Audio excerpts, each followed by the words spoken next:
si es que hubiese un segundo turno. ¿Ya? Entonces eso más les voy a conocer el próximo jueves. ¿Listo? Y de tal manera que tengamos ya un orden de avance y que la jefatura o la dirección de carrera también esté enterada de ello, ¿ya? Porque así nos los han pedido, ¿no? Nos han pedido que elaboremos un cronograma de actividades donde por clase se tiene que tener un contenido avanzado, ¿no? Entonces yo ya lo he realizado y en base a ello vamos a proceder. ¿Listo? Bien, entonces hoy empezamos con ejemplos y luego de eso una introducción y algo más de la unidad del capítulo 2 que está relacionado con el uno, pero tiene algunos detalles más que lo hacen específico. Ya les he enviado también el archivo con los ejemplos que voy a resolver ahora y lo vamos a hacer en una pizarra que tengo, que es una pizarra digital. Entonces vamos a aprovechar de ello para resolver los ejemplos. Bien, entonces dicho eso, empezaremos por el ejemplo 1.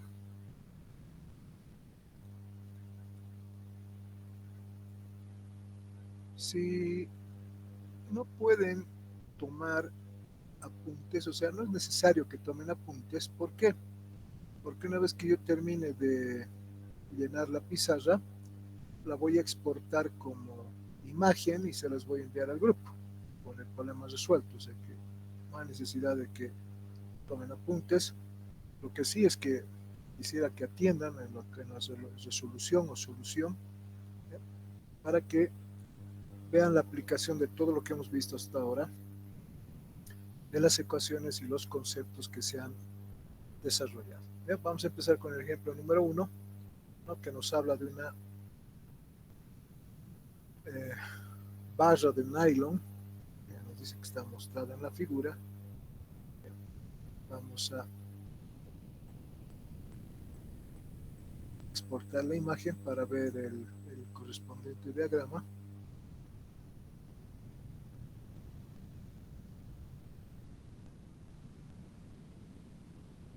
¿Listo? Este es el diagrama que nos proporciona. Buenas tardes, ingeniero. Sí, dígame. Disculpe, no sé si podría hablar un poco más alto, es que no le escucho muy bien y está al Ya, mira, máximo mi volumen. ya, yo estoy con un micrófono cerca a mi boca, así que considero que no debería escucharse a distancia, ¿ya? Pero voy a hacer un poco más alto, no hay problema, ¿ya? Bien, resolveremos el primero entonces, que dice una barra de nylon mostrada en la figura, ¿no? Cuyo diámetro dice que es 50,5. Vamos a anotar datos. Diámetro lo podemos llamar como dice ahí en el problema. El diámetro 1, 50,5 milímetros. Y se encuentra en el interior de un tubo cuyo diámetro interior es, el tubo tiene diámetro interior 2, así es como lo denominan, de 50,7. Entonces son dos tubos concéntricos, acá se puede ver en esta imagen, ¿ya? Y nos dice que se le aplica una fuerza de compresión, ¿no? Y la pregunta es, ¿qué valor de esa fuerza o la magnitud de esa fuerza cerrará el espacio entre la barra de nylon y el tubo de acero? Si la barra de nylon tiene un módulo de elasticidad de 3 gigapascales, vamos ahí a la izquierda, 3 gigapascales, y el módulo de Poisson o coeficiente de Poisson es de 0,4. Entonces aquí está 0,4. Listo. Esos son todos los datos a disposición y comenzamos con la solución, ¿ya? Si tenemos que cerrar el espacio, eso significa que al comprimirse el nylon, este se va a expandir, va a crecer en diámetro, ¿sí? Entonces, esa es la razón por la cual va a cerrar el espacio. Entonces, primero podemos encontrar la deformación o el alargamiento que sufre, ¿no?, que es delta, en este caso sería un acortamiento, ¿no?, que va a ser igual a 50,7 menos 50,5. Y ese alargamiento va a ser igual a 0,2 milímetros. En este caso ya les digo, como es compresión la carga, va a ser un acortamiento. Con este acortamiento, ahora ya puedo determinar la deformación unitaria transversal, es decir, epsilon, lo que en clase ya hemos visto.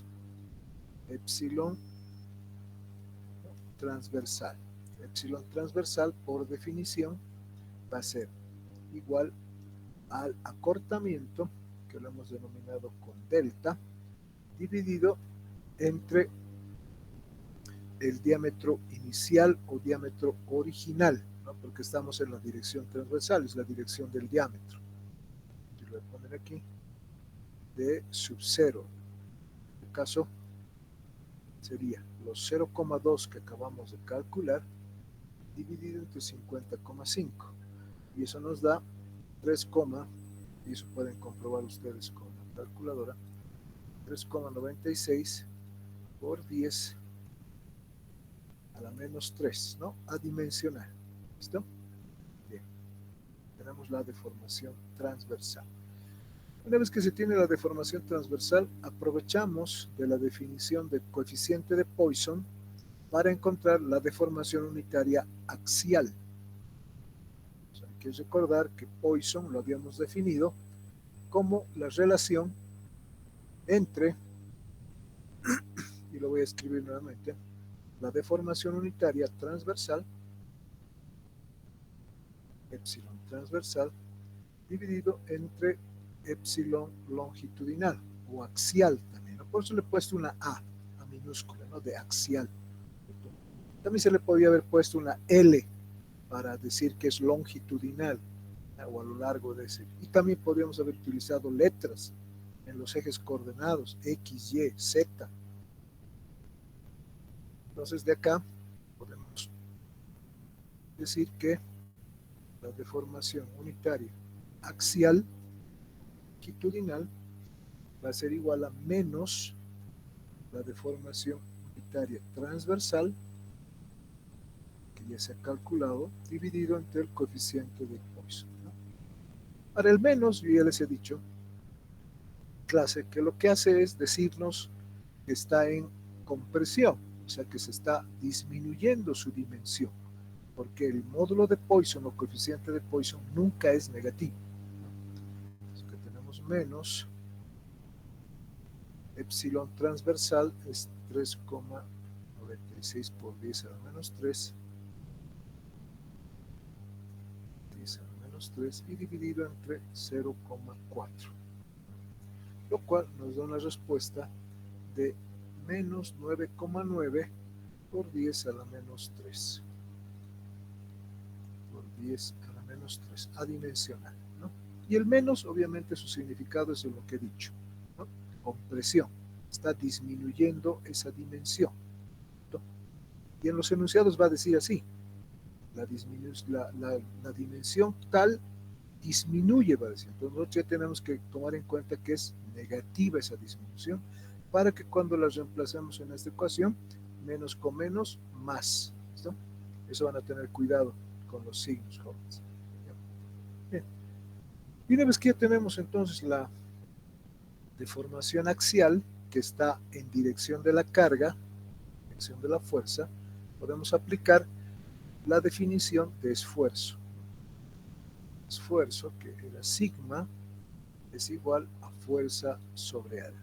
Fuerza que está siendo aplicada por el área sobre la cual está siendo aplicada. Pero también recordamos que sigma se puede expresar mediante la ley de Hooke, que hemos visto al analizar el diagrama esfuerzo versus deformación unitaria. Entonces, como el esfuerzo está en la dirección longitudinal, vamos a tener que utilizar la deformación unitaria longitudinal y el módulo de elasticidad del plástico.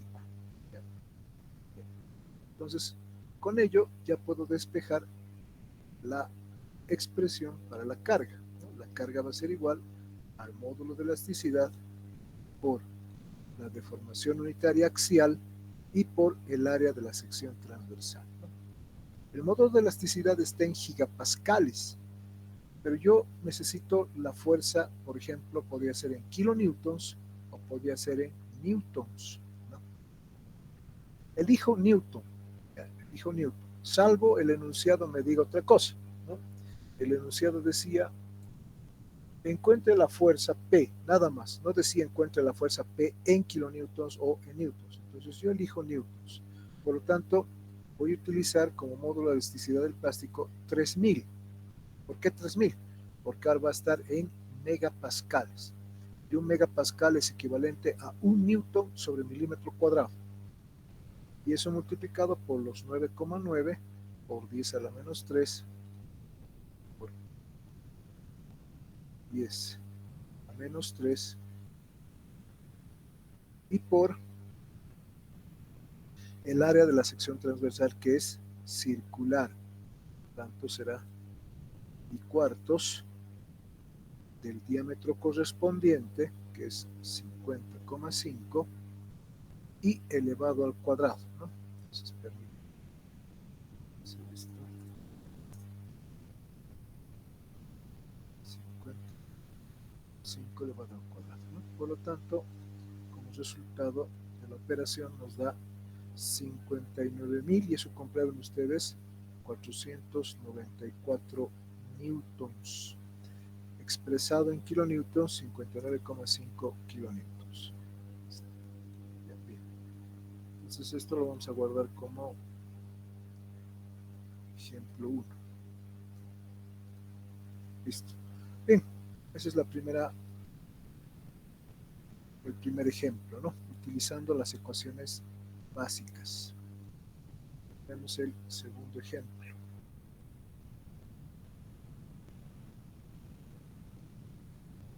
El segundo ejemplo nos dice lo siguiente.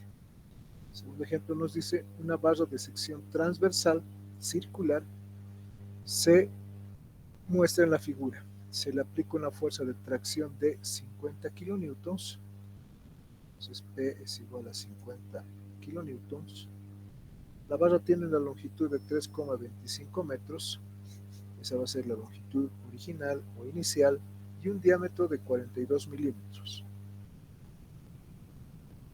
Está fabricada de una aleación de aluminio para la cual el módulo de elasticidad es 72 gigapascales y la relación de Poisson o coeficiente de Poisson es 0,35. Para la carga aplicada, calcular el alargamiento de la barra y el porcentaje de disminución de área de esta barra. Nos hemos hablado también ya de eso, del porcentaje de reducción de área, ¿no? Es una medida de la ductilidad del material. El dibujo para esto es este. Es el dibujo. Nos estamos hablando de tracción. Y al traccionar, el diámetro va a disminuir y la longitud va a incrementarse.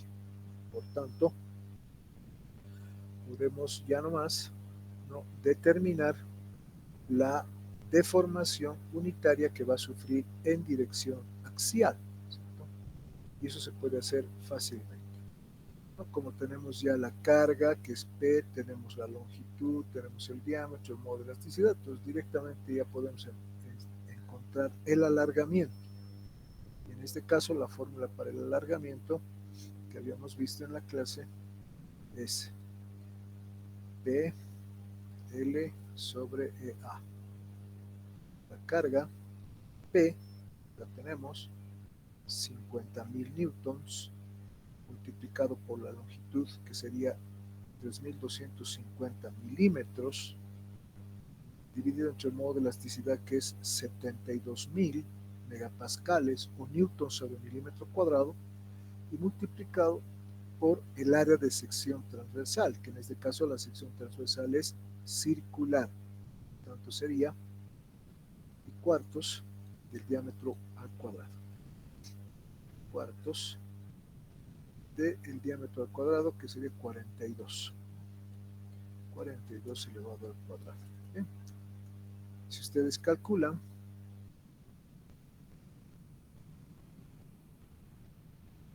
van a encontrar un valor de delta, que es el alargamiento. Por favor, van a ir comprobando, jóvenes, ¿ya? Porque yo hago el procedimiento, pero luego es la respuesta que está en el documento. ¿Listo? Okay.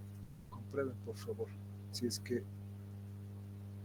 da eso. Las unidades también siempre tienen que tener el cuidado correspondiente de hacer un análisis dimensional.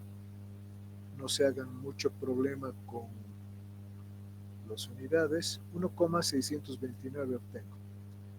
1,629 milímetros. Es muy poco. Y es casi lo usual, ¿no? Deformaciones pequeñas. ¿Por qué? Porque son miembros o materiales bastante rígidos, ¿no? 72. El acero tiene 200, jóvenes. Si esto fuera de acero, este valor sería mucho más pequeño todavía. Por eso alguna vez se dice que el acero es un material noble. Alguna vez van a escuchar eso, ¿no? Que el acero es un material noble. ¿Por qué es noble? Justamente por ello, ¿no? Semejantes cargas que soporta y sus deformaciones son tan pequeñas, ¿no? Que el acero es denominado un material noble. ¿Ya? Claramente un ejemplo. Si agarran ustedes un fierro de 1 pulgada, eso es de construcción, de 1 metro de largo, y le aplican 10.000 newtons, la deformación va a ser de 0,0 algo milímetros, o sea, mínimo. Y 10.000 newtons, jóvenes, es 1 tonelada. Y si alguna vez se han fijado en la parte posterior de algunos minibuses, un minibus pesa casi 1,5 toneladas.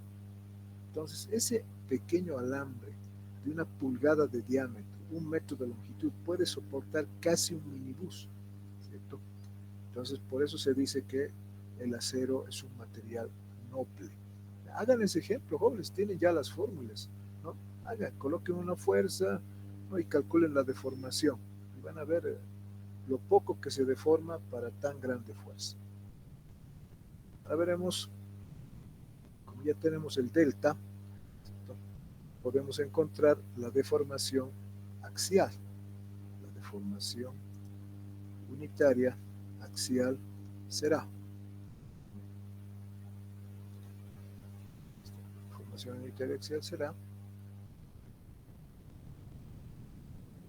Vamos a tener epsilon sub a, lo voy a colocar, va a ser igual a el delta que acabamos de encontrar, es decir, el alargamiento, dividido entre la longitud inicial de esta barra.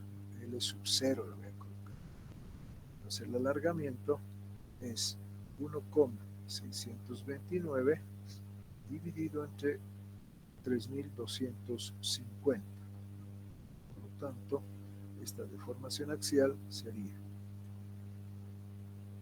5,012 o 5,01 por 10 a la menos 4. 5,01 por 10 a la menos 4. 10 a la menos 4. Adimensional. Como ya tengo la deformación axial, ahora puedo encontrar la deformación transversal aplicando la definición de coeficiente de Poisson. Entonces, la deformación transversal será, la deformación transversal será, aplicando Poisson, tendríamos que epsilon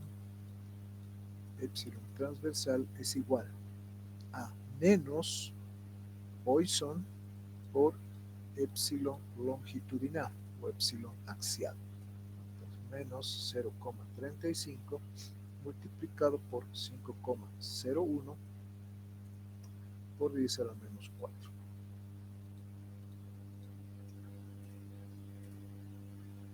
Entonces, el epsilon transversal sería, ustedes verifiquen los cálculos por favor, yo también lo estoy haciendo, por punto 35 sería menos 1,75 por 10 a la menos 4, menos 1,75 por 10 a la menos 4. Pequeñas deformaciones, imagínense, pequeñísimas. Bien, ahora, ¿cómo puedo averiguar lo que me dice la otra parte del enunciado, que es la disminución? ¿No? El alargamiento ya está calculado. Ahora me falta la disminución de área. Para ello, necesito saber cuánto ha disminuido el diámetro. Entonces, aquí, disminución en el diámetro. O si ustedes quieren, acortamiento, puede ser disminución en el diámetro. Esto lo puedo calcular con ayuda de la deformación unitaria transversal. Entonces, la disminución en el diámetro, que lo puedo llamar delta, que sería un acortamiento, una reducción, si ustedes quieren, va a ser igual a la deformación unitaria transversal multiplicado por el diámetro original. Esto va a ser igual a 1,75 por 10 a la menos 4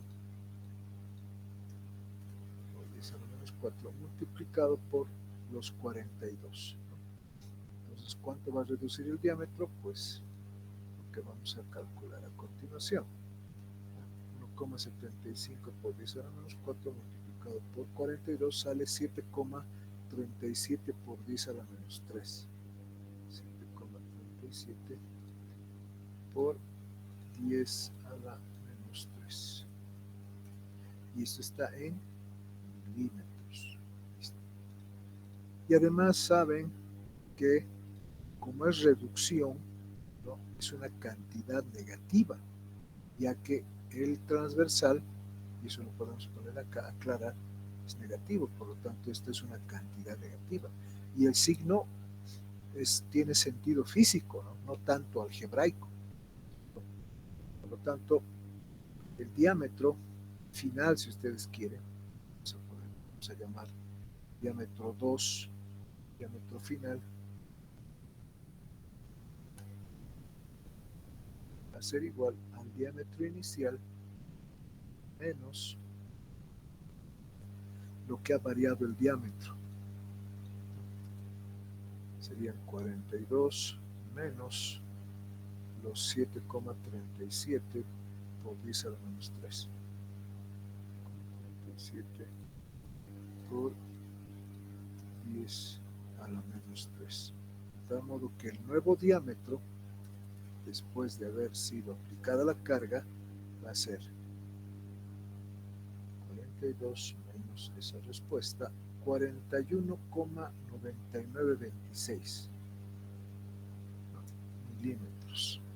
O sea que no ha habido mucha diferencia, no ha habido mucha variación, porque como les digo, la rigidez del material, que está caracterizada por el producto de E por el área, o sea, rigidez, por si acaso, ustedes van a acordarse de eso. La rigidez axial de un elemento, rigidez axial, es igual al producto de E por A. A eso se llama rigidez axial.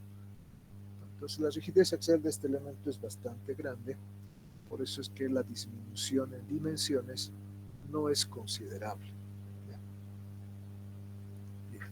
Y por último, el porcentaje de reducción, se está pidiendo el problema de área, el porcentaje de reducción de área va a ser igual a lo que hemos definido en clase, que sería el área final menos el área inicial sobre el área inicial multiplicado por 100. Esto va a ser igual a, si hablamos literalmente, o sea, no calculamos por separado ni reemplazamos números, que se puede hacer, podemos utilizar las fórmulas para las áreas. Sería pi cuartos de el diámetro 2 al cuadrado, diámetro 2 al cuadrado, menos pi cuartos también del diámetro 1 al cuadrado. Todo dividido entre pi cuartos del diámetro 1 al cuadrado. Pi cuartos del diámetro 1 al cuadrado. Y si se dan cuenta, aquí se puede simplificar pi cuartos, ¿no? Entonces, si realizamos esa simplificación, pi cuartos, pi cuartos, pi cuartos, nos va a quedar una fórmula alternativa para poder encontrar el porcentaje de reducción de área en el caso de un cilindro, ¿no? De una barra de sección cilíndrica. Nosotros factorizamos, simplificamos esa cantidad y después podemos repartir el denominador de tal modo que el porcentaje de reducción de área sea diámetro 2 sobre diámetro 1 todo al cuadrado, diámetro 2 sobre diámetro 1 todo al cuadrado,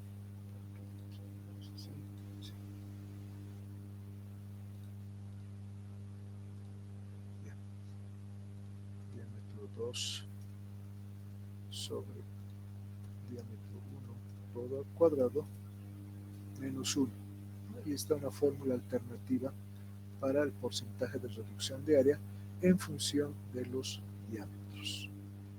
Si reemplazamos datos, tendríamos diámetro 2, 41,9926, diámetro 1, 42 elevado al cuadrado menos 1, y el porcentaje de reducción de área nos va a salir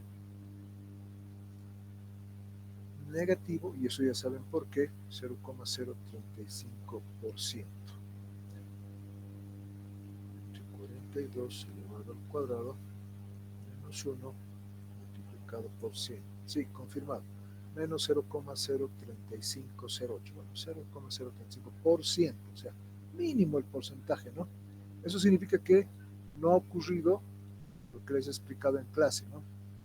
Que la estricción, el fenómeno de estricción, se ha visto que es la formación de ese cuello donde se va a romper, no es muy considerable, ¿no? Porque esto no ha salido 0,0. Si hubiese salido un 3%, 10%, pues la formación de ese cuello sería considerable. Bien, voy a utilizar la pizarra para 3 ejemplos, si no son muy largos, porque después la imagen se hace muy larga y no es, no se puede apreciar bien, ¿ya? Pues voy a hacer 3 ejemplos y voy a pasar a la otra pizarra. Voy a abrir otra para continuar. Ejemplo 3, entonces. Ejemplo 3. El ejemplo 3 nos dice que se efectúa una prueba de tracción en un espécimen de acero de 3/8 de pulgada de diámetro, tal como se muestra en la figura.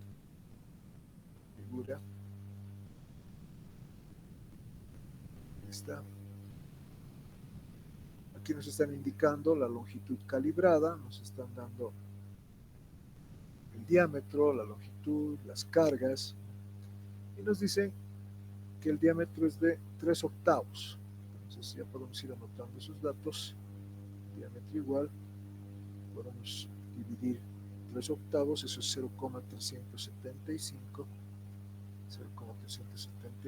pulgadas. Luego nos dicen que tiene una longitud calibrada L de 300 milímetros. Luego nos dicen que la carga de tracción llega a 47 kilonewtons. Yo lo voy a colocar ya en newtons. 47.000, y la distancia entre las marcas de calibración ha aumentado en 0,98. Eso significa que es el alargamiento o elongación, 0,98 milímetros. ¿Qué más nos dice? ¿Cuál es el módulo de elasticidad de este material? O del acero en este caso. Si el diámetro disminuye, cuando nos dicen disminuye, ya saben, ¿no? Es una variación del diámetro, ¿sí? Es una variación del diámetro, es un delta D, variación del diámetro negativa porque disminuye, y su valor es 0,012 milímetros. De esa manera entonces hemos considerado los datos en cuestión, y me piden también cuál es el coeficiente de Poisson. Entonces, y vemos como incógnita también Poisson. Entonces, ¿cómo iniciamos el problema? Primero, calcularemos el área, ¿no? El área que le podemos denominar área calibrada, ¿ya? Que va a ser el área original, el área inicial, y así la vamos a anotar, A sub 0. A sub 0. Como es una probeta, un espécimen circular, el área va a ser pi cuartos del diámetro al cuadrado. Pi cuartos del diámetro al cuadrado. Voy a colocar las ecuaciones para que vayan viendo, no de manera directa. Pi cuartos del diámetro al cuadrado. Primero paréntesis, primero cuadrado, paréntesis. El diámetro en pulgadas es 3/8, pero debo convertirlo a milímetros. Entonces tengo que multiplicar esto por 25,4. Una pulgada tiene 25,4 milímetros. Ahora, otra cosa que también quiero que tomen en cuenta.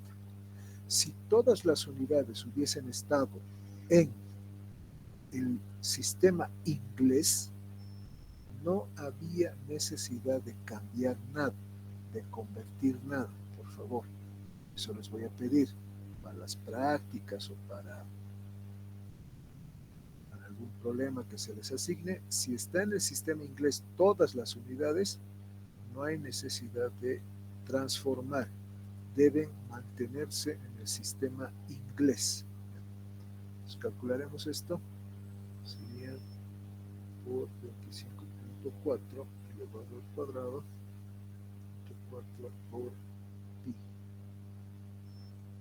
71,26 milímetros cuadrados. No es necesario también que aquí coloquen para cada cantidad sus unidades, no es necesario, así como no lo he hecho acá arriba, ¿no? Por ejemplo, en el alargamiento, no he colocado esto que esté en newtons, que esté en milímetros, no, para que después simplifique. No, simplemente me he dado cuenta de un inicio, cuáles deberían ser las unidades, y al final coloco la correspondiente, ya, final. ¿No? Otra cosa, creo que en física o en laboratorio de física ustedes han visto cifras significativas. Entonces ustedes ya saben también cómo operar con cifras significativas, ¿no? Si mis factores están con 3 cifras significativas, ¿cuántas cifras significativas debería tener mi resultado? ¿Cierto? Entonces también eso se aplica acá, para que así las respuestas no sean muy diferentes, porque si ustedes van redondeando, y eso les han debido indicar en laboratorio, si ustedes van redondeando cada vez en los resultados parciales, entonces al final va a diferir la respuesta de otra persona que no haya redondeado, ¿no? Va a diferir. Para que no ocurra eso, acuérdense de lo que son las reglas de cifras significativas y las operaciones de suma, resta, multiplicación y división con cifras significativas.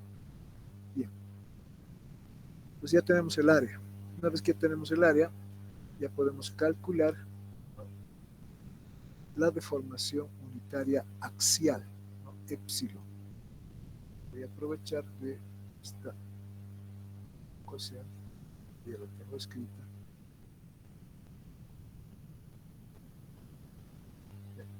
La deformación unitaria axial va a ser L sobre L inicial. Entonces, el problema nos dice que el alargamiento es de 0,98 milímetros y que la longitud calibrada es de 300. ¿No? 0,98 entre 300, eso nos da 3,27 por 10 a la menos 3.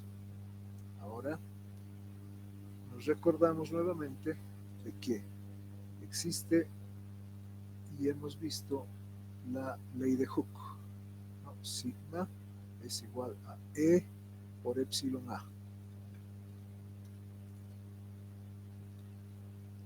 Esperen un momento, hay alguien que está pidiendo ingresar. Listo. Y con ayuda de esta ley de Hooke vamos a poder encontrar y despejar, ¿no?, el módulo de elasticidad. Tanto de acá.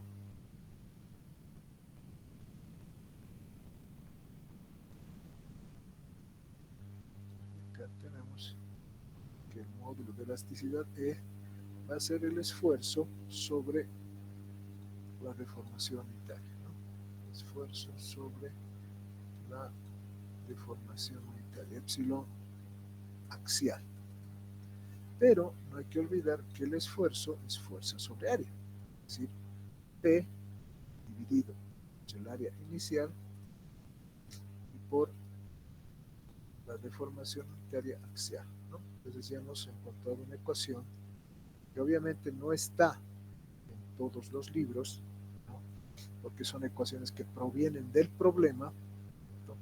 Así que también les recomiendo no esperar a que las fórmulas estén todas en un libro o todas en un formulario, sino que algunas ecuaciones se obtienen a través de las que ya se conocen, esto combinándolas.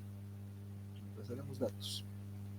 La carga es conocida, 47.000 newtons. El área también es conocido, 71,26 multiplicado por epsilon axial, que es 3,27 por 10 a la menos 3. Por 10 menos 3. Discrepancia. Algo que también les he dicho y les he recomendado, yo acá estoy colocando 71,26, ¿no? Y algunos dirán, no, pero yo he colocado 71,3.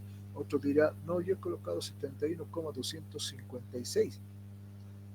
Ya les he dicho, cifras significativas. Este valor, jóvenes, yo lo he colocado para la pizarra, para el papel, en 71,26. También podría haberlo puesto como 71,3. Sin embargo, en mi calculadora está con todos los decimales. Y así lo voy a multiplicar con todos sus decimales, ¿no? Y lo voy a dividir luego. Y recién al final voy a redondear, si es que hace falta. 3.27 exponente a la menos 3 y 47.000 divido entre esa respuesta y me da 201.711 como módulo de elasticidad. 201.711 y esto estaría en megapascales o newton sobre milímetro cuadrado. Y si quiero transformarlo a una unidad en la que está más o menos dado los módulos de elasticidad, pues esto sería recorriendo 3 ceros o dividiendo entre 1000, sería 201.7 o le podemos colocar 202 gigapascales. Y evidentemente, si ustedes ven una tabla de materiales, es el valor típico del módulo de elasticidad de un acero, que obviamente varía. ¿Por qué?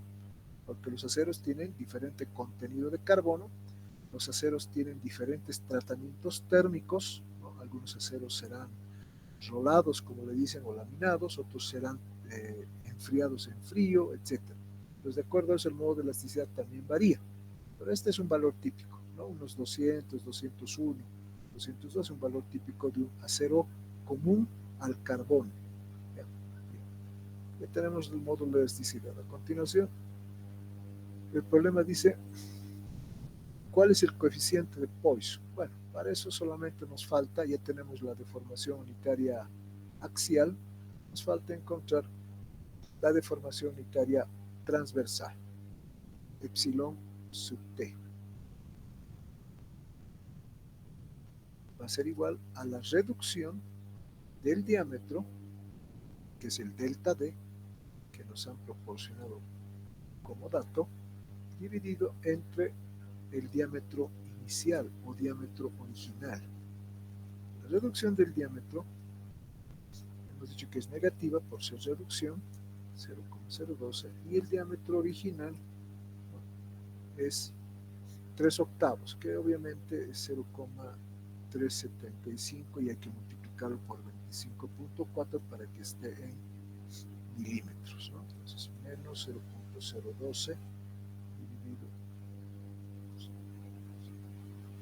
por 4 nos da menos 1,26 por 10 a la menos 3. Y con esas dos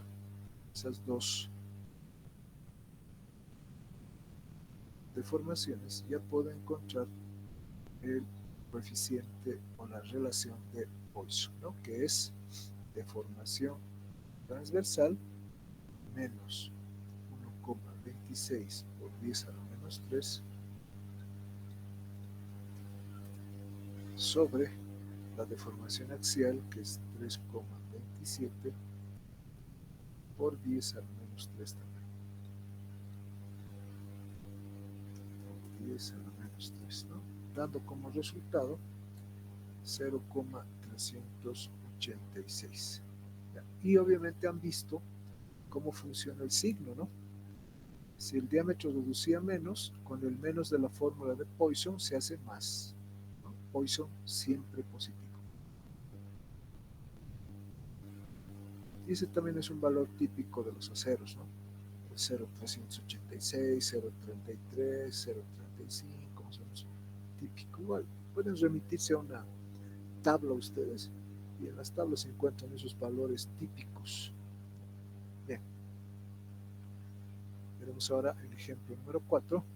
Voy a cambiar de pizarra, por favor.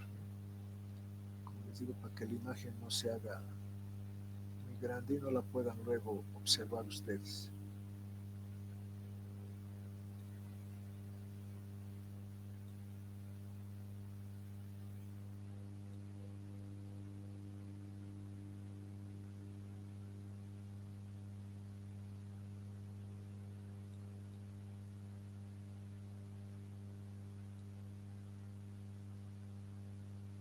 Ya, ejemplo 4. El ejemplo 4 dice una barra de acero AD, tal como se muestra en la figura. 4.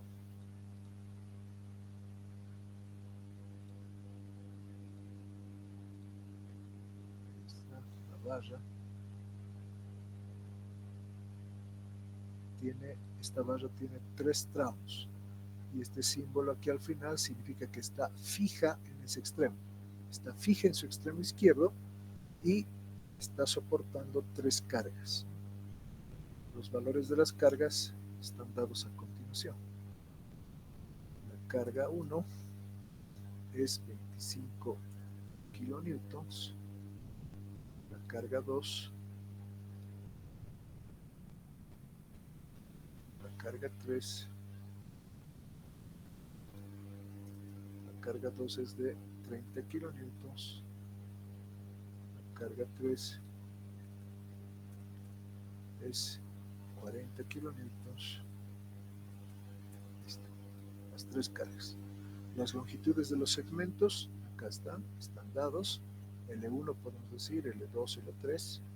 La barra está hecha de un material con módulo de elasticidad igual a 150 gigapascales. Calcular la deformación de la barra, o sea, delta, y nos dice indicar si se alarga o se acorta, ¿no? Bueno, veremos. A simple vista no sabemos, porque esta carga está en sentido izquierdo y estas dos están en sentido derecho. Tal vez podríamos decir que como P sub 1 y P sub 2 sumadas son mayores que P sub 3, ¿no? P sub 1 más P sub 2 son 55, son mayores que P sub 3, es probable que esto se alargue, pero hay que comprobarlo. Y el signo que obtengamos nos va a verificar o corroborar esa situación.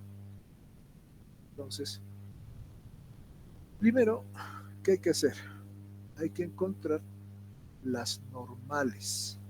Lo primero, les he hablado en clase de que los cuerpos, cuando están sometidos a fuerzas externas, reaccionan, ¿no? ¿Mediante qué? Mediante fuerzas internas, fuerzas de reacción interna. Por lo tanto, este cuerpo va a reaccionar y va a reaccionar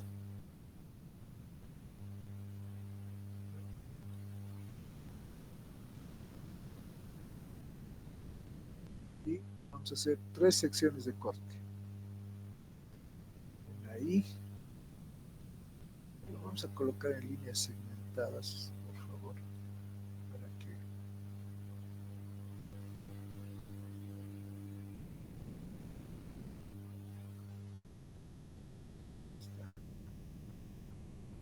esta sección de corte, 2 secciones de corte y 3 secciones de corte. Y ahora ustedes han debido aprender también que estas secciones de corte se realizan antes y después de una carga, ¿no? Sección de corte 1,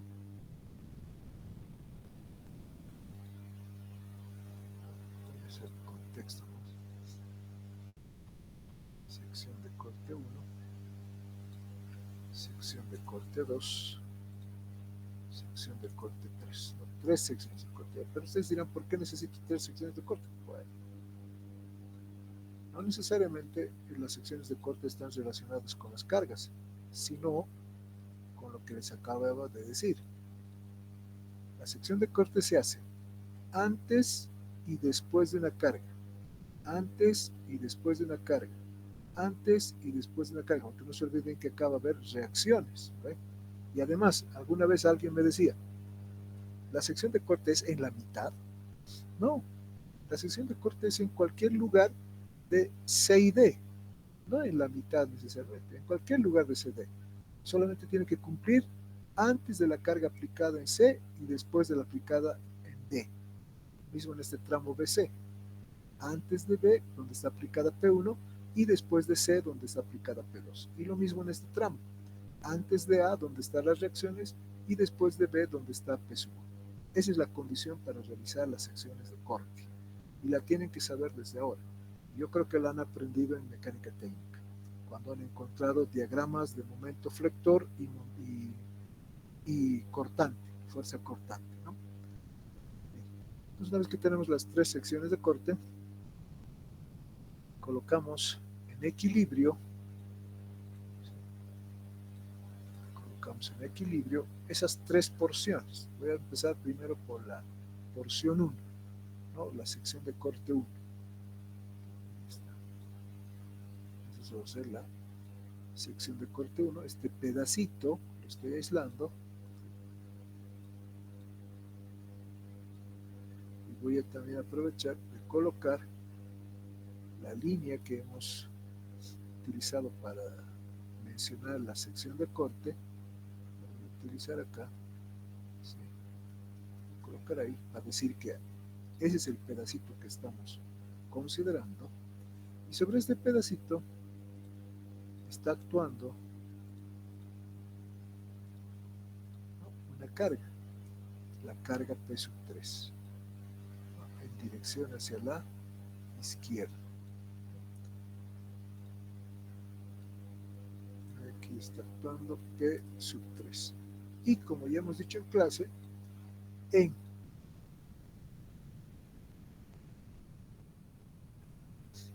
la sección de corte surge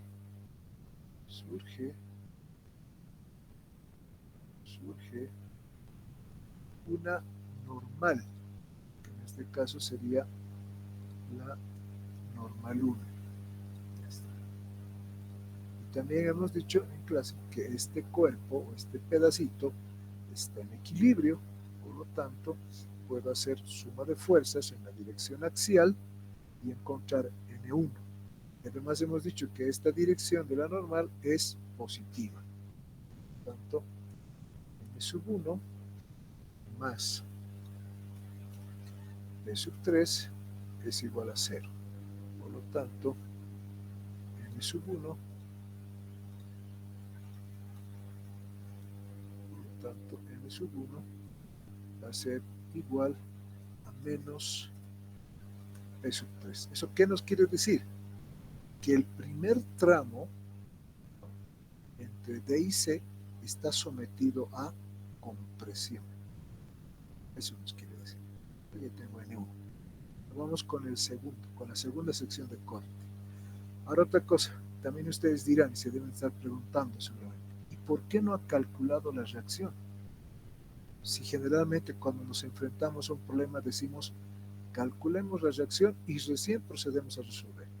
Bueno, el motivo es que, como aquí no hay apoyo en la derecha, en el punto D, no necesito calcular la reacción. Puedo ingresar a partir del apoyo, tranquilamente, hacer mis secciones de corte sin necesidad de calcular la reacción. Entonces eso también se los voy a anotar, colocando acá una línea y una flechita hacia la izquierda, la cual nos está diciendo que en ese sentido estoy realizando mi análisis de secciones de corte, ¿no? De la derecha hacia la izquierda. Bien. Seguimos. Ahora tomo el siguiente tramo. El siguiente tramo es un poquito más largo. Es decir, desde D hasta acá, hasta la sección de corte 2. También puedo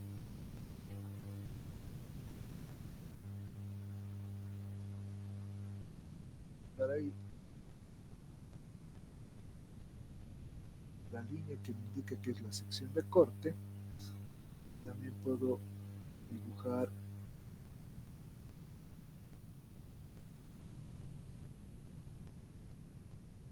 fuerza, la flecha que indica qué fuerzas están actuando, ¿no? En todo este tramo. Ojo. Y ahora sí, como he pasado el punto C, en este punto, que sería el C, está actuando la fuerza P sub 2. He pasado ese punto. Ahora estoy a la izquierda de C. Eso tienen que tener cuidado, jóvenes, en lo que es secciones de corte y los cálculos que puedan provenir a partir de ello. ¿Ya? Entonces voy a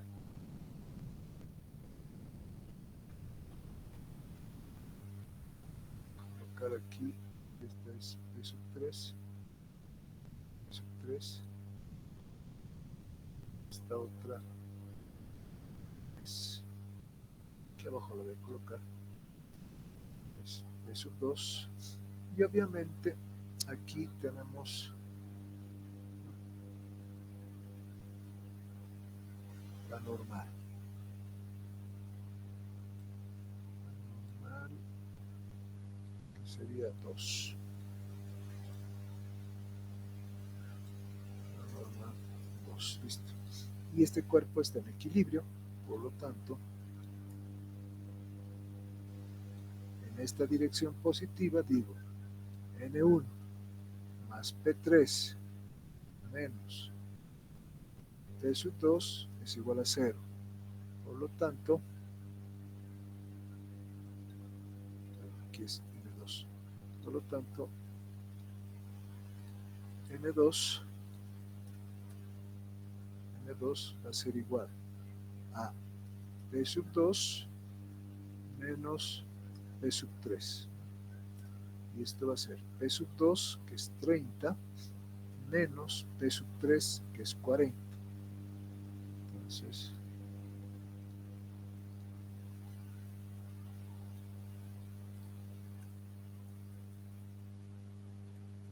dar menos 10 kilonewtons. Listo. Entonces otra vez podemos comprobar que el tramo CB de C a B, este tramo se encuentra en compresión también. Menos 40. No se encuentra en compresión, al igual que el primer tramo. Vamos ahora con el último tramo, con la última sección de corte. La última sección de corte obviamente es un poquito más larga y tenemos que dibujar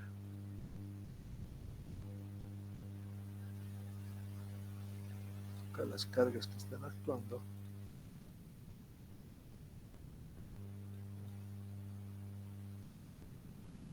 Pero ahora estoy a la izquierda del punto B, estoy un poco a la izquierda del punto B.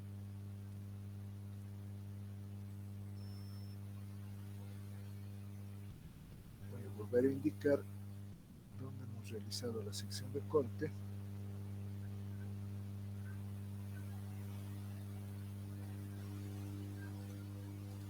Y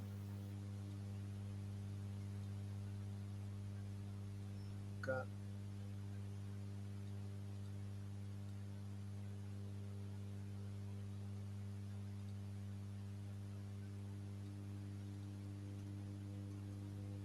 la normal 3, ¿no? Y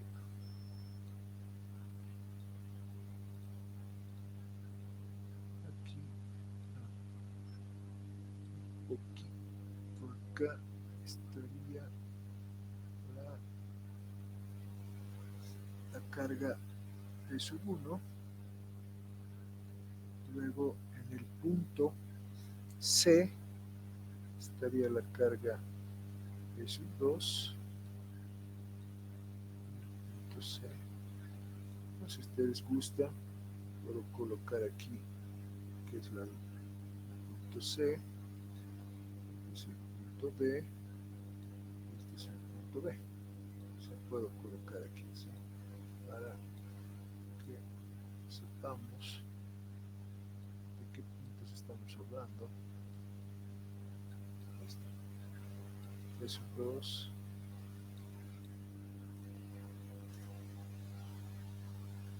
Esto es P 1. Ahí está, ¿no? Bien, entonces otra vez el cuerpo está en equilibrio, por lo tanto puedo sumar fuerzas. N3 positivo hacia la izquierda más P3 menos P sub 1 y menos P sub 2, de tal modo que N3 va a ser igual a, si despejamos, P sub 1 más P sub 2 menos P sub 3. P sub 1, 25, más P sub 2, 30, y menos P sub 3, 40. Entonces, M sub 3 sería igual a 25 más 30 son 55. Menos 40, para confirmar, son 15. Lo cual nos indica que este último tramo de A a B está en tracción, ¿no? Está traccionado. Los dos primeros estaban comprimidos y este está traccionado. ¿Listo? Entonces ahí pueden ver cómo hemos comprobado mediante los signos qué segmentos de esta barra estaban en tracción y cuáles estaban en compresión. Ese es el primer paso entonces. ¿Qué más nos dice el enunciado del problema? Calcular la deformación de la barra. Ya. Pues para calcular la deformación de la barra necesito los alargamientos. Yo voy a tener un alargamiento aquí, que sería el alargamiento 1. Voy a tener otro alargamiento acá, en ese tramo, que sería el alargamiento 2.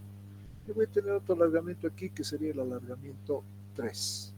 Sin embargo, en este problema quiero mostrarles algo más, que no está en el enunciado, pero que va a servir para otros problemas.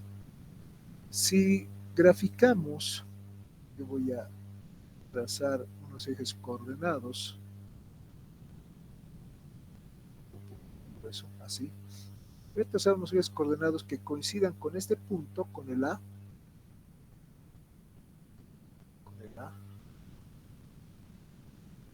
y que coincide el eje horizontal con el eje de la barra, desde el punto D. Entonces, desde el punto D hasta el punto A. Y es más, voy a colocar esos puntos acá como referencia. Esto por si acaso les digo es extra al problema, es porque necesito mostrarles algo que nos va a servir para unos siguientes problemas. Más o menos es así, ¿no? B, C, D y este que va a ser el A.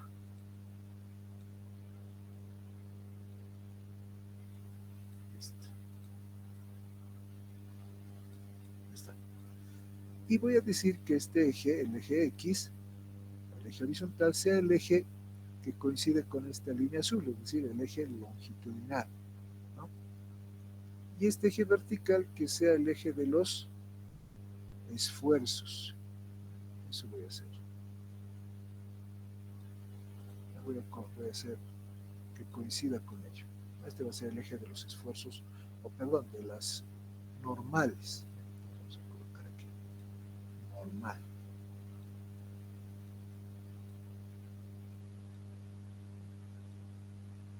Aquí, la normal. Ese va a ser el valor de la normal. Entonces, lo que vamos a hacer es lo siguiente. Vamos a graficar cómo varía la normal a lo largo de la barra. En el primer tramo de D a C, ¿qué nos decía nuestro resultado? Que la normal era negativa y era constante. Por lo tanto, la variación de la normal en ese tramo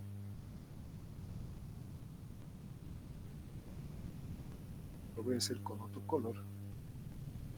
La variación de la normal en el tramo CD es negativa.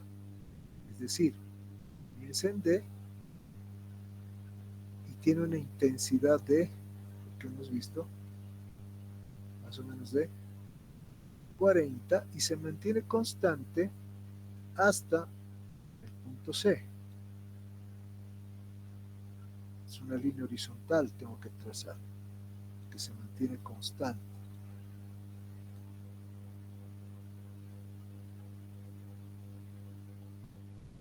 Listo. Voy a tratar de cerrar esto aquí. Ahí está. Se mantiene constante con un valor de 40, negativo, ¿no? Se va a colocar, vamos a anotar aquí, 40, negativo. Listo. 40. Ahora a partir de C viene la sección de corte 2, donde la normal 2 también es negativa, pero de valor 10 y constante.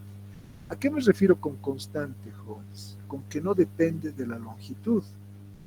Sin embargo, hay otros casos en los que sí va a aparecer la normal dependiente de la longitud. Ya vamos a ver eso también con algunos problemas. Entonces ahora dice que la normal reduce a 10. Voy a aprovechar esta línea. Reduce a 10 y se mantiene constante durante todo el tramo BC hasta el punto B. Hasta ahí. Se mantiene constante. No cambia, eso significa, cuyo valor lo podemos anotar aquí, que es 10 negativo, ¿no? Está debajo del eje rojo, no por debajo. Y sabemos ya que cuando es por debajo es negativo. Y finalmente, en el tercer tramo y último, La normal es positiva, constante y de valor 15. Significa entonces que a partir de B,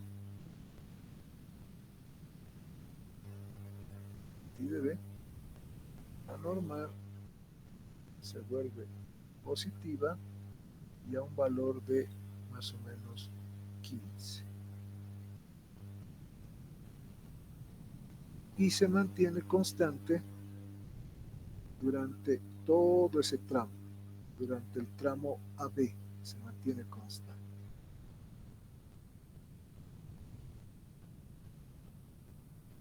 ¿Qué es lo que estoy obteniendo, jóvenes? Esto se llama diagrama de reacción interna normal, ¿no?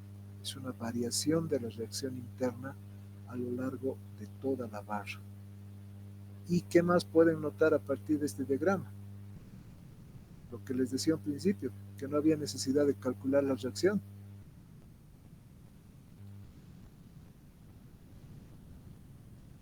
Este valor es 15, ¿listo? Se mantiene constante. Fíjense entonces que no se necesita encontrar la reacción, jóvenes. La reacción debe ser 15 kilonewtons en la pared. No necesito hacer estática para eso. Con mi análisis de reacciones internas y el gráfico he podido comprobar que la reacción en la pared acá es 15 kilonewtons. Y si quieren, podemos comprobarlo, ¿no? Se supone que aquí hay una fuerza, entonces tengo que decir sumatoria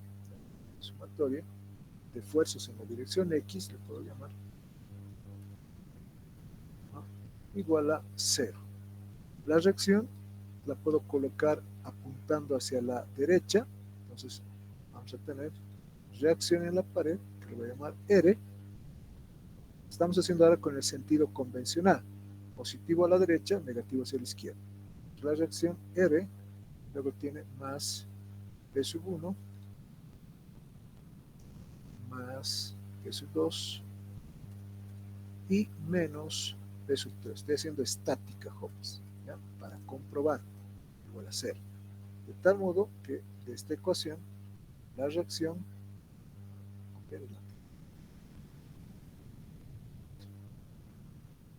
vamos a copiar esta y de acá vamos a decir la reacción. Esperen un momentito, por favor. Hay otra persona que está queriendo ingresar. Bien. Entonces la reacción va a ser igual a P sub 3 menos P sub 1 y menos P sub 2. Y si reemplazamos valores, P sub 3 es 40, menos P sub 1 que es 25 y menos P sub 2 que es 30. Valor de la reacción, si hacemos las operaciones, valor de la reacción tenemos 40 menos 25, 15, 15 menos 30, menos 15 kilonewtons jóvenes. Comprobado lo que acabo de decir. El signo menos lo único que me dice es que la reacción tendría que estar en el sentido inverso del cual yo he supuesto un inicio. Nada más. Entonces fíjense la facilidad que hay cuando uno se da cuenta que el problema lo puedes resolver sin necesidad de calcular reacciones. Y eso es lo que vamos a aprovechar. En muchos problemas que vayamos a resolver, vamos a aprovechar eso. Vamos a aprovechar esa situación de que podemos evitarnos calcular reacciones para analizar un problema. Y eso va a ahorrar tiempo al momento de resolverlo, al momento de un examen, ¿cierto? Bien, entonces ese es el ejemplo número 4. Veremos el ejemplo número 5. Por favor, les voy a pedir, jóvenes, que tengan paciencia. Ya, tengo que recuperar el horario que me ha trazado y eso es por la distancia. Si las clases hubiesen sido en Cotacota, yo hubiese estado ahí tranquilamente 12 menos 5 sin ningún problema. Pero como he tenido que trasladarme a mi domicilio, pues se me ha ido el tiempo. Y así que nos vamos a quedar, yo creo que hasta las 14:30. ¿Ya? Por favor, les pido su comprensión, su paciencia. La asistencia no es obligatoria. Eso ya saben ustedes bien. En la UMSA, asistencia no es obligatoria. Tampoco controla asistencia, así que es libre, ¿no? Quien quiere asistir lo hace, quien no. Bien, nos continuaremos con el ejemplo número 5. Ejemplo 5. El ejemplo 5 nos dice ahora del archivo que les he enviado, nos dice una losa transmite una carga distribuida W, comenzamos a anotar datos, W igual a 50 kilonewtons sobre metro cuadrado. 50, yo voy a usar esto, kilonewton sobre metro cuadrado, ¿no? Luego me dice, sobre la columna de 50 por 40, ese es el área de sección transversal de la columna, eso vamos a luego anotarlo, de todos modos eso está en la figura, más bien aprovecharemos de ver la figura acá.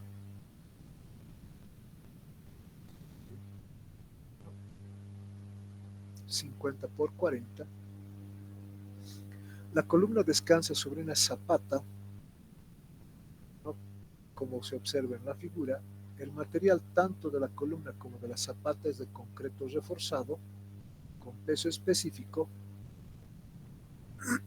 Al peso específico lo voy a llamar gamma y es igual a 24 kilonewton sobre metro cúbico.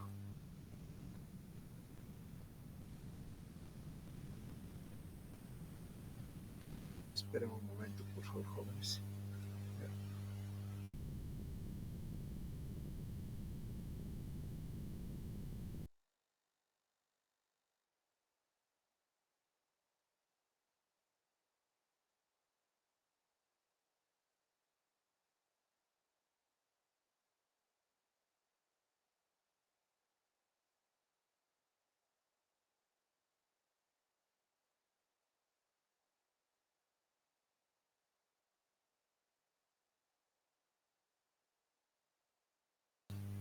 Disculpas, gracias por esperar. Bien, entonces ya tenemos los datos, peso específico, el peso de la misma losa, y lo que nos piden es calcular el esfuerzo del inciso A. El inciso A nos dice calcular el esfuerzo de contacto columna zapata y zapata suelo, ¿no? Vamos a llamar esfuerzo de contacto, ¿ya? Columna zapata, llamaremos CZ, y columna suelo, CS. Despreciando el peso propio. Ajá. Entonces aquí vamos coma, ignorando el peso propio. No se olviden que también dentro de lo que es el ámbito real, ¿no? Los materiales tienen peso y hay que tomarlo en cuenta, ¿no? Eso se llama carga muerta. Creo que se los he mencionado, ¿no? Si no se los he mencionado, la voy a... ¿no? El peso propio de un material es denominado en el diseño como carga muerta. Y el peso propio, no, perdón, y el peso debido, por ejemplo, a granizo, nieve, viento, eso es denominado como carga viva, carga viva. Y ambas cargas hay que tomar en cuenta en un diseño. Inciso B, dice calcular el esfuerzo de contacto como anterior, como en el inciso A, pero contando peso propio. Vamos a poner incluyendo el peso propio. Y vamos a ver cuál es la diferencia de incluir el peso propio, ¿no? Y es muy importante, les diré, para los diseños, ¿no? Porque si alguna vez ustedes han visto, no sé si lo habrán hecho, los perfiles estructurales, ¿no? Esos perfiles que se compran, ¿no? Los denominados angulares, ¿no? Las costaneras, etcétera, hasta los tubulares, ¿no? Por ejemplo, es un angular C, digamos. Estos perfiles en su catálogo tiene un dato que dice peso lineal. Peso lineal. Y este peso lineal está dado en kilogramos, ¿no? Sobre metro. Ahí está. Ese dato, jóvenes, sirve para calcular la carga muerta. ¿Qué tipo de perfil voy a usar? Digamos este, angular. ¿Qué longitud voy a usar? Voy a usar 2 metros aquí, 4 metros allá, 5 metros allá. Aquí está, jóvenes. Esto multiplico por 5, por 2, por 4 y voy a tener el peso de esos materiales en la estructura. Carga muerta. ¿Ya? Resolveremos entonces, ¿ya?, este problema. Lo primero que hay que hacer es acordarse, ¿no?, de la ecuación que nos expresa o nos determina el esfuerzo. El esfuerzo es igual a fuerza sobre área. Esa es la ecuación que vamos a utilizar ahora. La fuerza que se va a ser aplicada, o sea, la fuerza que está soportando la columna, ¿no?, es por esto, por lo que en el enunciado nos ha dicho que tiene una carga distribuida. Entonces es una carga distribuida superficial, se llama. Por eso está por metro cuadrado. Hay otras cargas distribuidas que son lineales, como las que les he mencionado, y hay otras cargas distribuidas que son volumétricas, como esta. Entonces ahora estamos hablando de una superficial. Por lo tanto, la fuerza va a ser igual a W, que es el dato, multiplicado por el área. W es 50, el área sería 50 por 40 en metros 0,504. Por lo tanto, la fuerza sería 50 por 0,5 por 0,4 son 10. 10 kilonewtons está soportando, ¿no? Es decir, se están aplicando sobre la columna y obviamente sobre la zapata. Con esa fuerza ya podemos encontrar el esfuerzo de contacto entre la columna y zapata. Acá podemos anotar con un subíndice esfuerzo columna zapata, CZ le he puesto, ¿no? Eso va a ser igual a la fuerza dividido entre el área de quién, de la columna, porque estamos hablando de acá. Acá estamos, de este contacto, columna zapata. Entonces, área columna. Y esto va a ser igual a los 10 que estamos acá, transformados a newtons, sería 10.000. El área sería 0,5, 0,4. Y entonces el esfuerzo columna zapata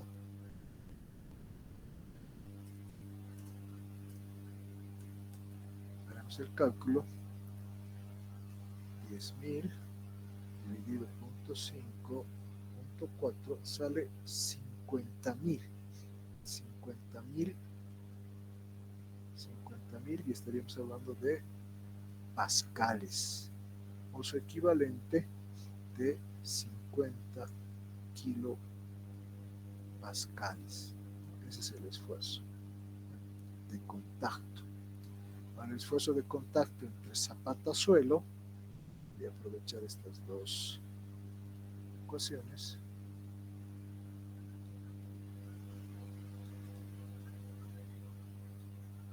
El esfuerzo entre zapata-suelo, que le voy a llamar ZS, va a ser igual fuerza sobre área, pero área de quién?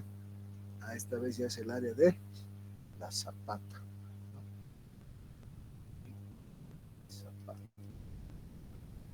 La fuerza sigue siendo la misma, pero el área de la zapata ahora ha cambiado. Es 1,5 o 1,5.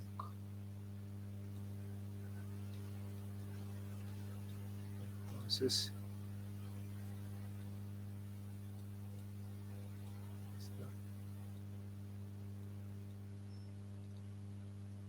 zapata suelo va a ser igual 10.000 entre 1.5 al cuadrado, y eso me da 4.444.4.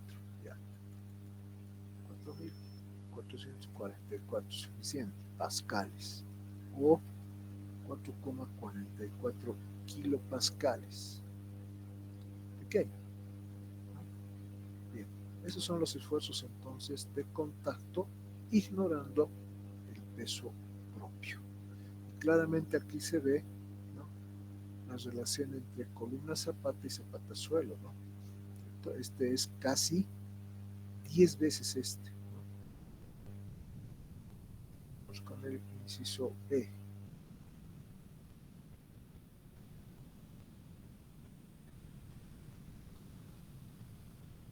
Inciso B nos dice ahora que tomemos en cuenta el peso propio, es decir, el peso de la columna, aparte de la carga distribuida.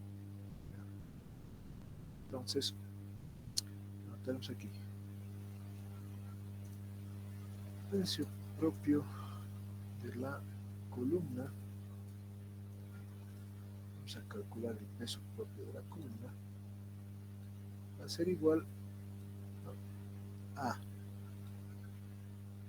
lo vamos a denominar con W columna.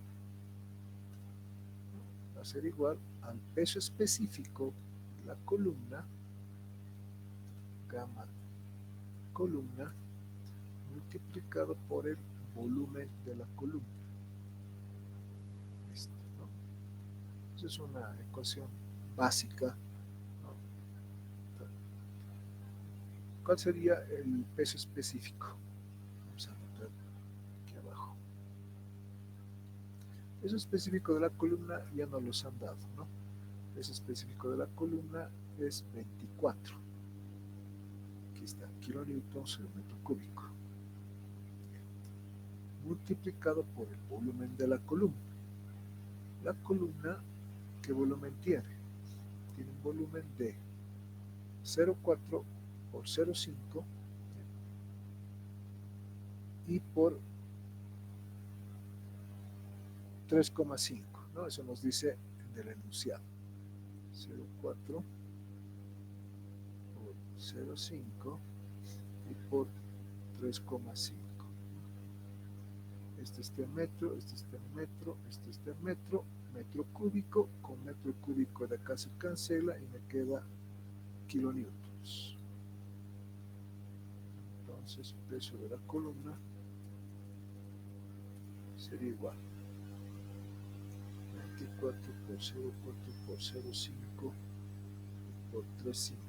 Estamos hablando de 16,8 kilonewtons de peso propio.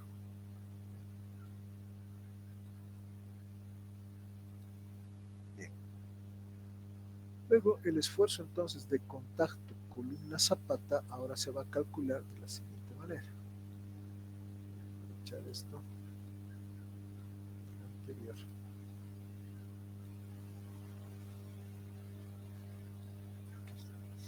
Columna-zapata sería fuerza sobre área de la columna, pero la fuerza ahora ya no es pues los 10.000 solamente, sino ahora estos 10.000 hay que añadirle el peso de la columna, 16.800, ¿no? Dividido entre 0,5 por 0,4, por lo tanto esto nos va a dar como resultado más 10.000 dividido 0,5 por 0,4, 134.000 pascales. 134.000 pascales, o sea, 134 kilopascales. Esto es grande, ahora ha aumentado, ¿no? Con respecto al anterior que era 50, ahora es casi el triple, ¿no? 134. Y eso es porque hemos incrementado el peso propio. Y ya les digo, la carga muerta, el peso propio juegan papel importante en los diseños jóvenes. Muchos dicen, ah, no, si lo aumentamos un poquitito más, listo, con eso es suficiente. Y por eso después se van cayendo las estructuras, ¿no? Por un mal diseño, un descuido en eso. Ya les voy a pasar un artículo, jóvenes, de por qué algunos tinglados se han venido abajo, en el Alto, en La Paz, etc. ¿Ya? Hay un artículo que ha salido respecto al análisis de eso. Y es interesante saber por qué se han caído. No solamente es porque la nieve, la lluvia, el viento es fuerte. No, jóvenes, es diseño, es el diseñador, es la gente que ha estado tras eso, ya sea un ingeniero, no sé, a veces hasta los arquitectos creo que hacen eso, no sé. Hay que tener cuidado. Bien, ahora veremos este otro que sería zapata sobre suelo. Voy a echar acá esta fórmula. Entonces, para la zapata, necesito ahora previamente calcular esto. Voy a copiar todo esto, que me va a servir de referencia. Aquí está el peso propio de la zapata ahora. Listo. Vamos a tener peso de la zapata es igual peso específico de la zapata sobre volumen de la zapata, peso de la zapata, peso es 24 porque son de concreto. Aquí tengo, según el gráfico, 0,45 por 1,5 por 1,5, ¿no? 0,45 por 1,5 por 1,5 y por 24, ¿no? Entonces aquí peso de la zapata nos da 24 por 0,45 por 1,5 por 1,5, nos da 24,3 kilonewtons. 24,3 kilonewtons. Listo.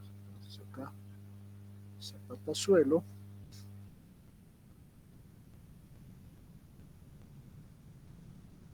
Sería igual a F sobre área de la zapata, pero en F ya no estaría solo los 10.000, sino aquí estaría más los 16.800 de la columna y más los 24.300 de la zapata.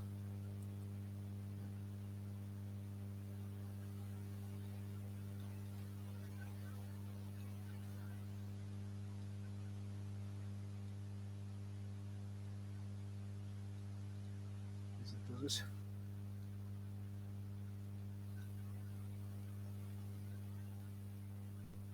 listo. Ahora sí veremos cuánto sale. 10.000, 16.800 dividido 1,5 al cuadrado, 22.711. 22.711 dividido en 22.711 dividido entre 1000, 22,7 o 71 si quiero, 2,7 kilopascales. Como pueden ver entonces, con respecto al anterior resultado, que era 4,44, ahora es 22,7, ¿no? Entonces se ha incrementado bastante, jóvenes, bastante. ¿Listo? Yo diría que el incremento es notable, considerable, lo cual no se puede despreciar en un diseño, jóvenes. Y ustedes van a ir aprendiendo poco a poco eso, ¿no? Con esta asignatura, con la que viene y con otras que son complementarias en la parte mecánica, obviamente, ¿no? Van a comenzar a complementar sus conocimientos. ¿Listo? También estoy seguro que en ciencia de materiales el doctor Ruiz, que creo que está dictando esa asignatura, les va a también comentar de algunos casos que han ocurrido de fallas en algunas estructuras, puentes, etcétera, que están relacionados con esos descuidos, ¿no? De me ahorraré material, ahorraré unos pesitos, compraremos este material, ¿no? Más bien que esos pesitos ingrese pues a mi bolsillo, ¿no? ¿Cierto? Y gracias a eso, jóvenes, se ha tenido que lamentar pérdidas humanas, ¿no?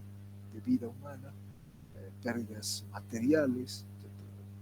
Y bueno, son cosas que ocurren y se dan, ¿cierto? Y son descuidos más que otra cosa, ¿no? Y al final, también ustedes, como, como ya ingenieros, futuros ingenieros, van a comenzar a preguntarse, ¿no? Muchas de estas cosas, ¿no? ¿Por qué falla? ¿Por qué se calcula? Etcétera. Y hoy en día, jóvenes, yo estoy seguro que ya va a llegar que a Bolivia lo que se llama, y en mayúsculas se los voy a escribir para informarles, la ingeniería forense, jóvenes. Ya va a llegar aquí a Bolivia, estoy seguro. Esto ya no es a nivel policial, jóvenes. Esto es a nivel ingeniería. Y no me estoy refiriendo a que el ingeniero va a ir a una morgue. No. La ingeniería forense se trata, jóvenes, del análisis de los cuerpos que han fallado. Así como los forenses hacen un análisis, ¿no? Al cuerpo que ha fallecido y averiguan de qué ha fallecido, qué ha sucedido, si ha sido asesinado, no ha sido asesinado, ha sido muerte natural.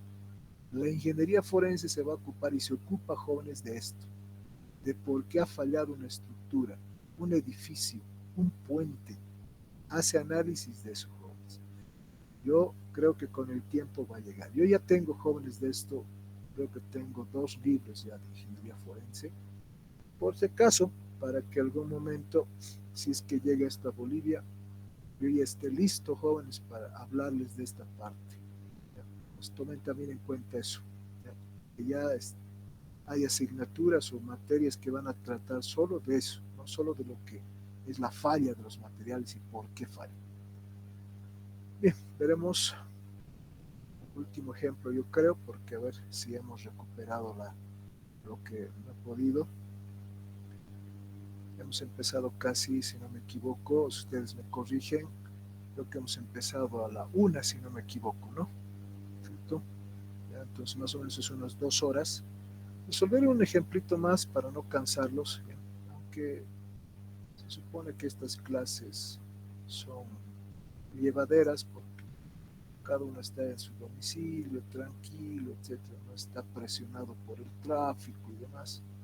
Entonces haremos un ejemplo más. Voy a abrir una nueva pizarra.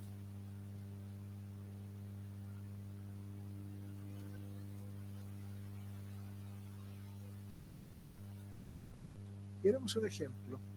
Me voy a saltar alguno porque, bueno, ya es parecido al anterior, para que lo vamos a repetir. Ustedes más bien traten de resolverlo y me avisan si hay algún problema. Entonces me voy a saltar algunos otros que tienen características tal vez un poco más relevantes, ¿ya? Por ejemplo, vamos a resolver ahora el ejemplo número 8. ¿Ya? El ejemplo 8 trata de un cuerpo prismático, como pueden ver ahí, ¿no? Y nos dice que calculemos el nuevo volumen del elemento mostrado en la figura. ¿Eso qué significa? Que seguramente por aplicación de las cargas ha cambiado de volumen, ¿no? Entonces vamos a ver cuánto va a variar el volumen de lo que era originalmente. Entonces vamos a ver, este es el ejemplo número 8.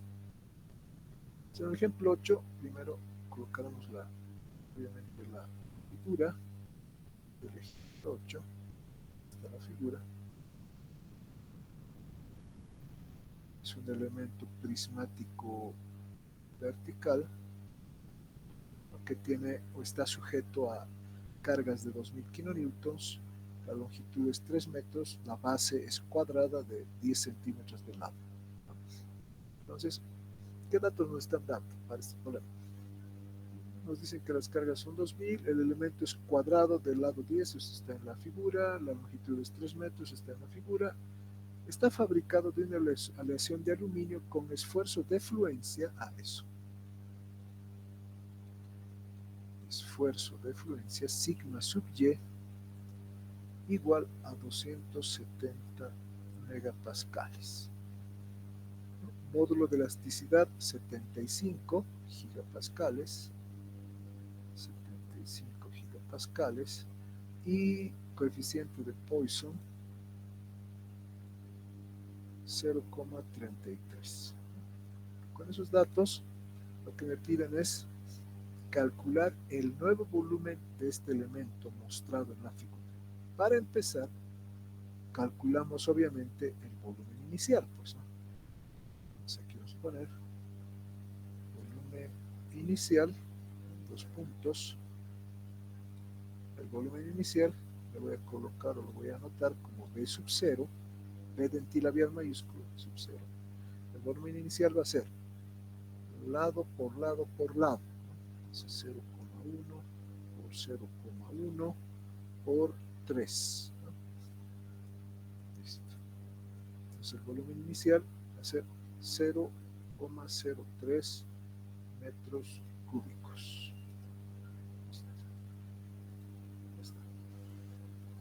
Luego de ello, podemos calcular el esfuerzo al cual va a estar sometido este cuerpo o elemento. Entonces, el esfuerzo, lo tenemos aquí porque pondremos esfuerzo. Y más comúnmente le llamaremos esfuerzo normal porque está en la dirección normal. Esfuerzo normal. Estaremos con sigma. Sigma igual a fuerza sobre área. Esta fuerza dividida entre el área. Fuerza sobre área. La fuerza serían los 2000 kilonewtons o directamente por 10 a la 3 para que esté en newtons.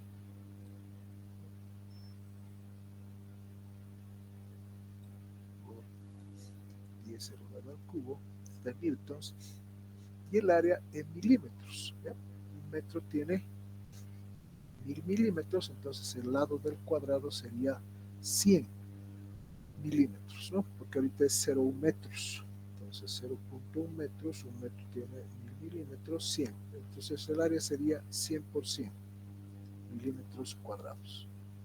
Por lo tanto, el esfuerzo va a ser igual a 2000 o 10 al cubo dividido entre 100 al cuadrado nos da 200 megapascales de esfuerzo. Ya tenemos el esfuerzo. Una vez que tenemos el esfuerzo, se puede encontrar la deformación unitaria longitudinal. Vamos a poner deformación unitaria axial, le voy a colocar, ¿eh? Que obviamente es la longitudinal. Esta deformación unitaria va a estar dada a partir de la ley de Hooke. Entonces, epsilon axial va a ser igual a esfuerzo normal dividido entre módulo de elasticidad. El esfuerzo normal son 200 y para que sea compatible, ¿no?, el módulo de elasticidad está en 75 gigapascales, que serían 75.000 megapascales. Entonces, 200 entre 75.000, por tanto la deformación unitaria axial sería igual a 200 entre 75.000, 2,67 por 10 a la menos 3, 2,67 por 10 a la menos 3, ¿no? Aconsejo también que para trabajar así con todos los decimales y no se pierda precisión, que en realidad esa es la palabra, precisión, guarden en memoria estos resultados con todos los decimales. Si ustedes guardan en memoria estos resultados con todos los decimales, al final nomás van a redondear y no cada rato, ¿no? Por ejemplo, aquí ya estoy redondeando, pero para la pizarra, no para mis cálculos, por si acaso. ¿Ya? En el siguiente cálculo, si utilizo esto, yo voy a utilizar con todos los decimales que están en la memoria de mi calculadora. ¿Ya? Bien. Luego, como yo tengo la axial, ya puedo encontrar ahora la deformación unitaria transversal. Deformación unitaria transversal. Y eso lo hago a partir de la definición de Poisson, ¿no? La transversal va a ser igual menos Poisson por la axial o longitudinal. Va a ser menos Poisson, que es 0,33, multiplicado por 2,67 por 10 a la menos 3, por 10 a la menos 3. Cierro. Por lo tanto, de acá, la deformación unitaria transversal va a ser igual a menos lo que estaba en memoria, multiplico ahora por 0,33 y sale 8,8 por 10 a la menos 4. Y si se dan cuenta, quienes están siguiendo los cálculos, ¿no? ¿Qué hubiese pasado si yo hubiese redondeado? A mí me ha salido cabal 8,8 por 10 a la menos 4, con todos los decimales. ¿Qué hubiese pasado si hubiese redondeado? 2,67 exponente a la menos 3 por 0,33. La respuesta hubiese sido 8,811 por 10 a la menos 4. Como pueden notar, hay mucha variación, jóvenes, cuando no se trabaja con cifras significativas o con las reglas de cifras significativas. A continuación, podemos calcular la deformación axial, ¿no? Perdón, el alargamiento. Estamos aquí así. Tenemos texto, alargamiento, alargamiento o elongación. El alargamiento o elongación lo hemos denominado como delta. Este va a ser el alargamiento en dirección axial. Entonces eso también sería bueno.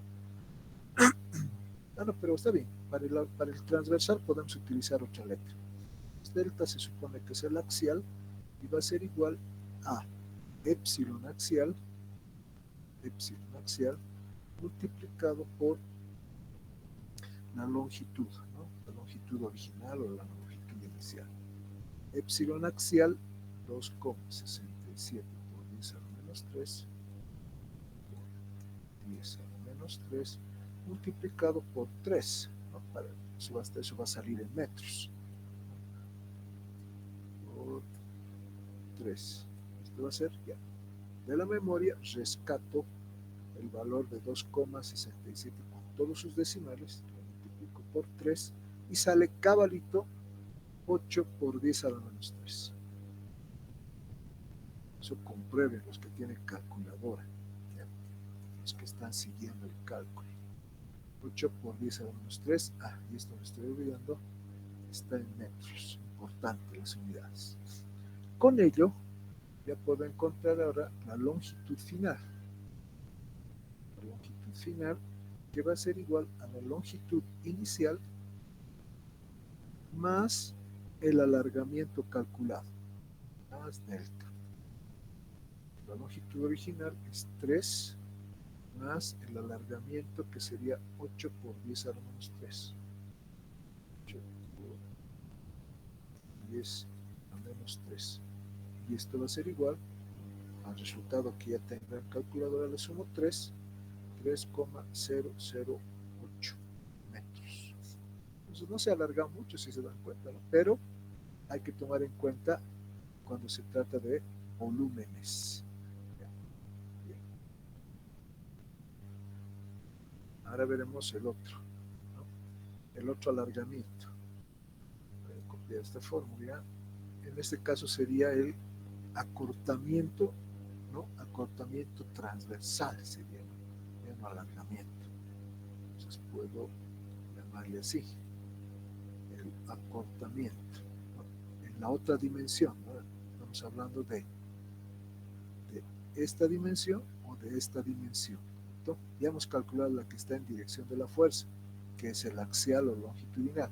Ahora me falta este o este, que son lo mismo porque ya hemos dicho que estamos frente a materiales isotrópicos. Si consideramos que el lado, este lado, sea digamos con la letra A, si lo simbolizamos o lo designamos con la letra A, entonces acá en la fórmula podríamos decir que este es el alargamiento de A, ¿cierto? Y no me estoy refiriendo a axial, sino me estoy refiriendo al alargamiento de esa magnitud. Entonces va a ser igual a el épsilon transversal por esa longitud del lado original.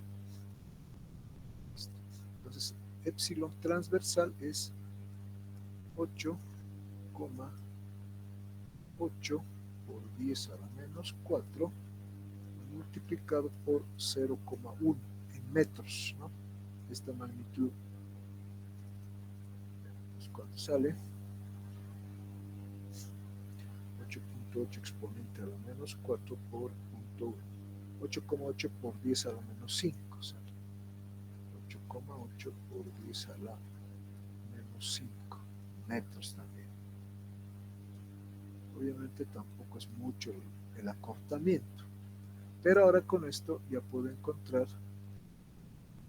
cuánto ha variado, es decir, la dimensión final es ser igual a la inicial más el alargamiento en esa dirección, que es delta A.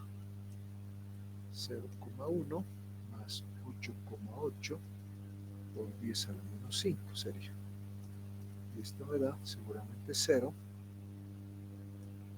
más 0.1, 0.1 3 ceros 88. Listo. Ya está. Ha crecido, en esa cantidad ha crecido esa dimensión, la dimensión de la base. Y con ello, ahora ya puedo calcular el volumen final. Pues acá damos volumen final. El volumen final, por tanto, ser, vamos a colocar de sub f va a ser igual a, como es cuadrada, vamos a tener a final al cuadrado multiplicado por la longitud final. Esto es igual. ¿Dónde está a final? A final es esto. Entonces,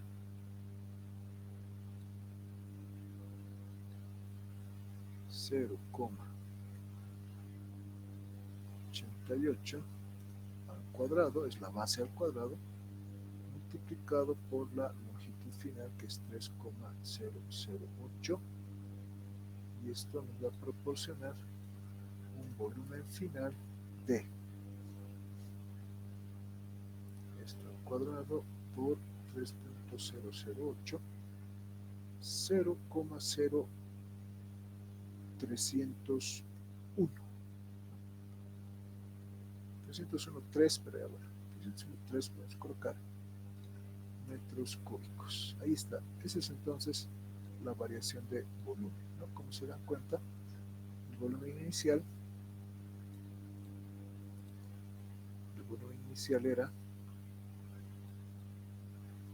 0,03 y ha crecido en esta parte. También podemos evaluar con estos dos volúmenes, se puede calcular la variación relativa de volumen, y en por ciento también se puede, ¿por qué no?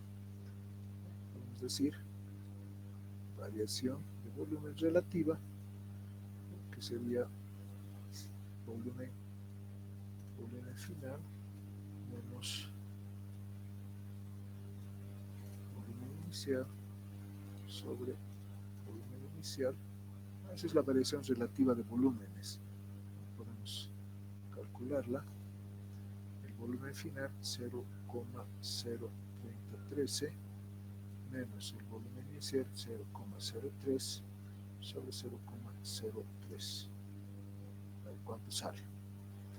Menos 0,03 dividido entre 0,03 sale 4,432 por 10 a la menos 3 por 10 a la menos 3 metros cúbicos, obviamente.